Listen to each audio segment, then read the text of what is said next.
Hello, in front of me I've got Poco X4 GT. In this video I'll show you how to add different types of cards to Google Pay. In the beginning, let's go to Google Pay app.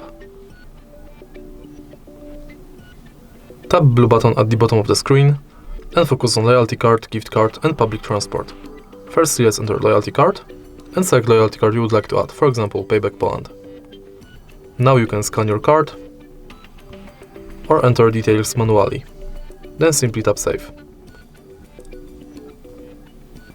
Next, let's select gift card